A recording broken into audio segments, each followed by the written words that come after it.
Hi there, welcome to the ABM course.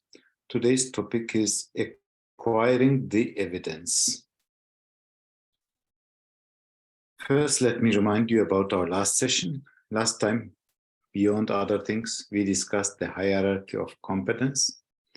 And I may ask you one question about it, one MCQ.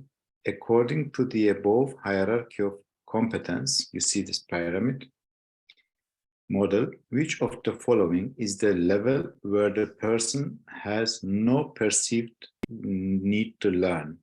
We call these people happy ignorance. What would be the correct answer? The happy ignorance. If you are not sure, go back on to listen or watch the previous session.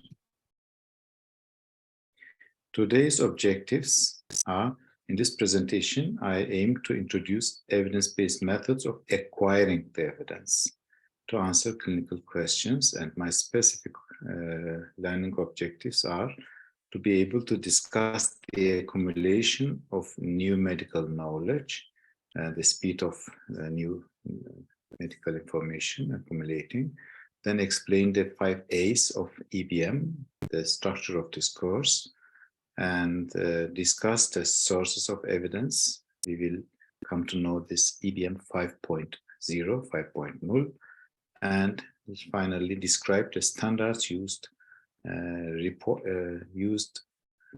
reporting scientific studies. Briefly, I will mention about the different standards in reporting medical research. Okay, let me stop here. Stop recording.